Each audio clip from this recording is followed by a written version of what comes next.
பிள்ளை காக்கப்பட்டு இருக்கும், குடும்பம் காக்கப்படும்.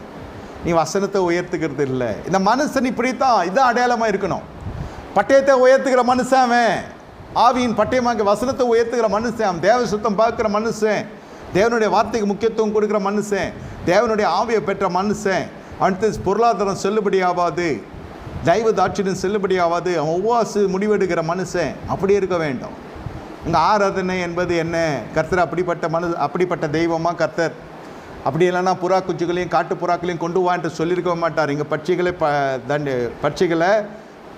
பட்சிக்கவில்லை, பறவைகளை துண்டிக்கவில்லை. அதனால் அந்நிய பறவைகள் உள்ள வருகிறது. சூரியன் அஸ்தமிக்கிற பொழுது, சூரியன் மறைந்து என்ன நடக்கிறது? இருள் வருகிறது. வாழ்க்கையில் வெளிச்சம் போய் விடுகிறது, இருள் வருகிறது. இருள் வருகிற பொழுது ஆபிரகாம் நித்திரை வருகிறது. திகிலும் காரிலும் அவனை மூடிக்கொள்ளுது. 2 வசனங்கள் பாருங்கள், திகிலும் காரிலும். நீங்கள் நினைக்கிற மாதிரி 6 மணிக்கு மேலே விளக்கு வச்சு